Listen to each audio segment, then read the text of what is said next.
Ana Lucía se pasa todo el día en correrías, tratando de encontrar alguna dirección en busca de su propia melodía. Ana Lucía se mueve como una bala perdida, camina como quien no supo del temblor. Es una nueva Ana cada día. Vio que la vida no es un destino, es una recorrida. Es entender que todo tiene conexión y que no hay que temer a las caídas. Ella es clara, es oscura, fatal.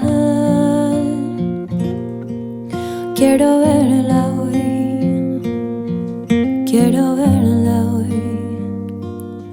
Ella es pura locura infernal. Debo verla hoy, debo verla hoy. Ana Lucía, fanática de la jardinería, ha cosechado flores, ella ha sido el sol que prendió mecha toda mi alegría. Ana Lucía, mezcla de magia blanca y brujería, prepara golosinas para ver mejor, que siempre existe más de una salida.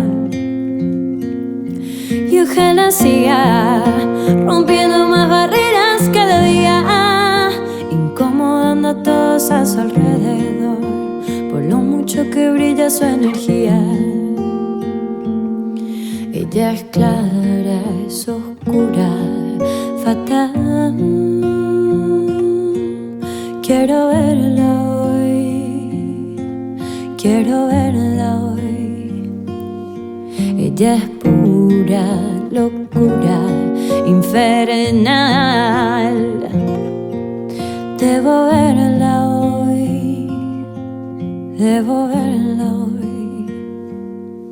Ella es clara, es oscura, fatal. Quiero verla hoy,